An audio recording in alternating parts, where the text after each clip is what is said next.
এই মাত্র আবহাওয়া দফতরের তরফ থেকে পাওয়া আবহাওয়ার সবচেয়ে গুরুত্বপূর্ণ খবর।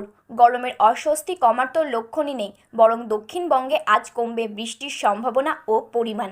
আগামী 3 দিন বাড়বে তাপমাত্রা। আগামী 3 দিন পর থেকে ফের রাজ্যে বজ্রবিদ্যুৎ সহ বৃষ্টির পূর্বাভাসের কথা জানালো আলিপুর আবহাওয়া দফতর। উড়িষ্যায় লাগোয়া কিছু জেলায় আজ রাতের দিকে দমকা হাওয়া ও বৃষ্টির সামান্য সম্ভাবনা। পশ্চিমবঙ্গের জেলায় গরম ও আর্দ্রতাজনিত অস্বস্তি বেশি থাকবে। গাঙ্গেয় দক্ষিণবঙ্গে আজ তাপমাত্রা কিছুটা বাড়তে পারে। সঙ্গে অত্যাধিক জলীয় বাষ্প থাকায় দিনভর ঘেমে একশো হবে দক্ষিণবঙ্গবাসী। তবে নতুন করে রাজ্যের 5 জেলায় তাপপ্রবাহের সতর্কতা জারি করা হয়েছে। আগামীকাল থেকে বিকেল পর্যন্ত বজ্রবিদ্যুৎ সহ বৃষ্টি ও হালকা ঝড়ের পূর্বাভাস। কোচবিহার, আলিপুরদুয়ার জেলাতে বৃষ্টির সম্ভাবনা।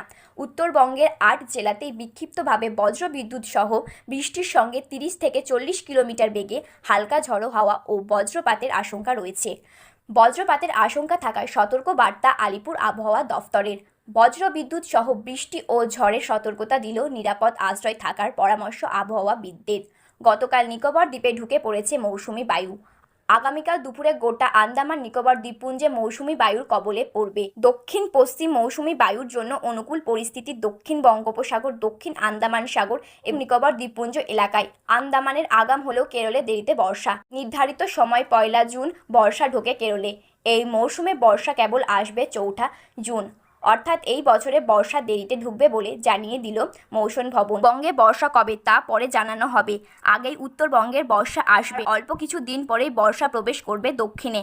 আগামী 2-3 দিন পর থেকেই আবারও বজ্রবিদ্যুৎ সহ বৃষ্টির সম্ভাবনা বাড়বে।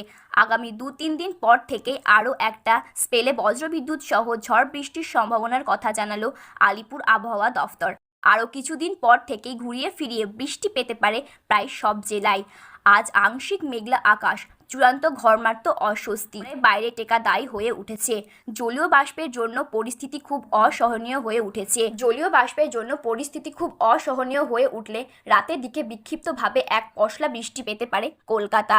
বাংলাদেশের আবহাওয়ার রিপোর্ট অনুযায়ী বাংলাদেশের সিলেট, চট্টগ্রাম ও বরিশালের 2-1 জায়গায় ঝড় বৃষ্টি হয়েছে।